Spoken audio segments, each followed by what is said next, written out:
Welcome to the Mood and Food bonus training. So in today's training, we're going to talk about how food can play a direct role in our mood. So one of the things that's really common in fibromyalgia and chronic pain is mood issues, specifically talking about anxiety and depression. This is a huge issue because there's a big mental health component when it comes with chronic pain and diagnoses like fibromyalgia and chronic fatigue syndrome. One of the things that is also common in these conditions is GI issues. We're talking about gas and bloating, constipation, diarrhea, IBS. A lot of times there's and in fact, one of the diagnostic criteria for fibromyalgia is IBS symptoms. And this plays a huge role in our mood for a couple of reasons. One is that recent research has shown that there is a huge link between our neurotransmitter productions and our gut health.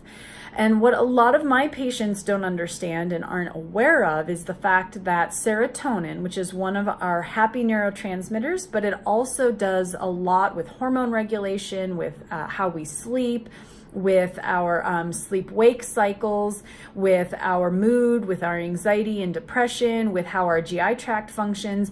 About 90% of that hormone, that neurotransmitter serotonin, is actually made in the gut. And so when we have GI issues, a lot of times stemming from food, but can be from infections or other problems, then we're disrupting that pathway. We're disrupting that serotonin production. And when that happens, our serotonin levels drop, and then we aren't producing the neurotransmitter that we need to be happy and healthy and functioning properly. And so I wanted in today's training to bring that to your attention so that you're aware of the connection between how our gut is functioning, what we're eating, and how our body is producing that all-important neurotransmitter serotonin. So that's one of the reasons behind what we're doing with the elimination diet, is so that we can identify any of the foods that might be contributing to inflammation. As we move forward in the program, you're going to start learning about some of the other infectious things that could be happening that could be also interrupting that serotonin production. But until we identify what is causing that inflammation, and specifically food that you can control yourself at home, then we're going to be stuck in that anxiety, depression, IBS symptom cycle, and we're not going to be able to get the healing that we need to have happen.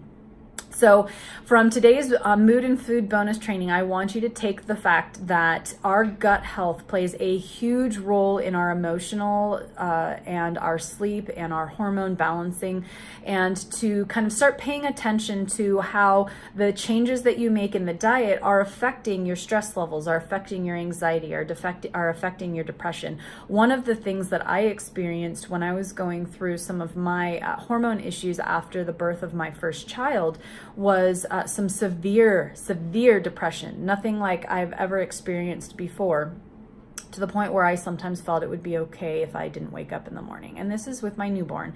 So I just chalked it up to postpartum. What I realized after a couple of days of really closely looking at why I was feeling this way was it was linked to tomatoes. When I had my husband's spaghetti, when I had pizza, when I had other things with tomato sauce or salsa, something like that, I had a severe dip in my mood, to the point where, sometimes I had those thoughts. As soon as I cut tomatoes out of my diet, 100% went away. And now I realize that when I do have more, I can have a little bit now, but when I have more than I normally do, I start feeling that depression. And sometimes, it takes me a minute to realize, oh yeah, I had some spaghetti last night. That's right. That's why I'm feeling this way. So it just goes to show that I've personally experienced how food can affect my mood significantly. So it's something I want you to be aware of, to start tracking, paying attention to, and understanding the link between how our gut is functioning, the inflammation levels that are happening, and how we're feeling from an emotional standpoint.